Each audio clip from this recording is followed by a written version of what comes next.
Sauti reporters Eudora Peterson, Tara Poole, and Nolan Alexander shake things up on campus by using fashion to bend genders. Check out students' reactions.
Of course I had a reaction to what he's wearing. He's got spectacular boots on. I started looking up those legs. I'm like, I'm going to hit on that person. And then I hit the facial hair and I realized he's not really my type.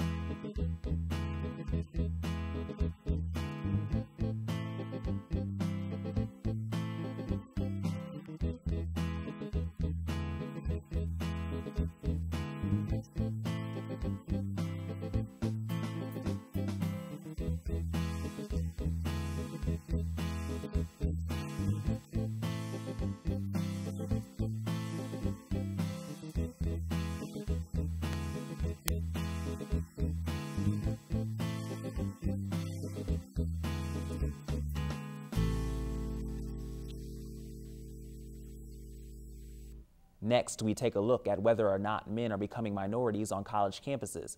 Sierra Christian McDaniels, Pablo Nunez, and Misha Clemens have more. I'm the president of SOB, and I'm also the president and founder of the Ohio University Minority Male Mentoring Committee. I'm multicultural student delegate on Student Senate. I'm the treasurer for Ohio University College Democrats, and I'm the vice president for STARS, Students Teaching About Racism in Society. For a long time, I felt very lonely because I felt like I could not have these conversations and have people like, a lot of people like to call them deep conversations. And they're not deep, it's just a lot of, and I had to find out that many people had the same questions rolling around in their mind that I did. They just didn't know how to vocalize them. So I vocalized what I wanted to see happen, but because a lot of people around, you know, they didn't know how to vocalize it, and you know, they really wanted to do something, but they didn't really know how to. It was kind of a struggle for me. Of course, I mean, in high school, with the things that were going on wasn't really anything interesting. The particular topics that my high school went over, it was nothing that really struck at me as in terms of my interests. And also in high school, it's a different time in your life. I mean, when I was in high school, I wasn't really interested in classes either.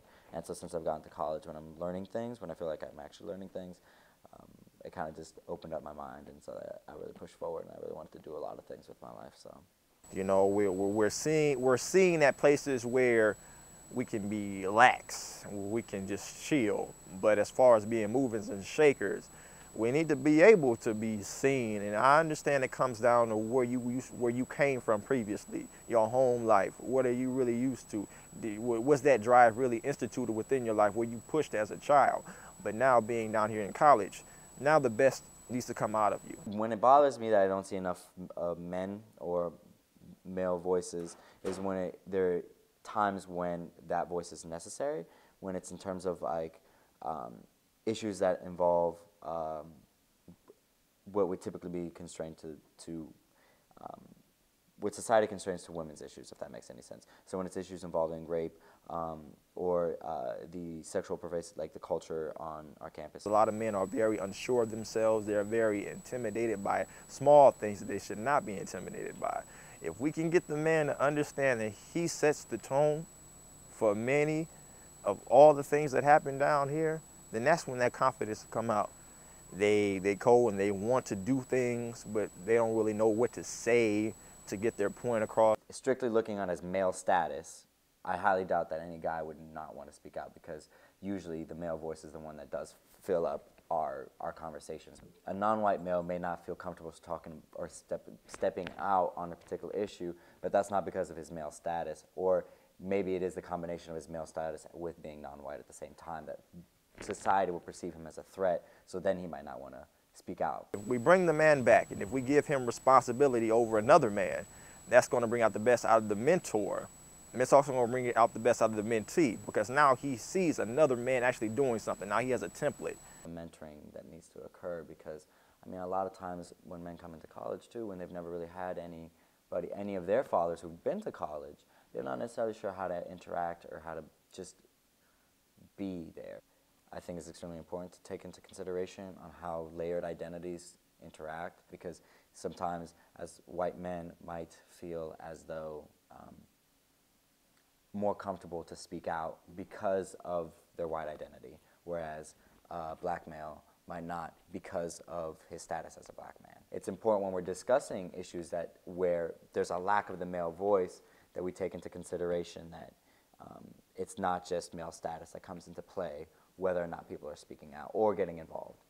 Join us after the break as we discuss some hot topics in our annual Battle of the Sexes.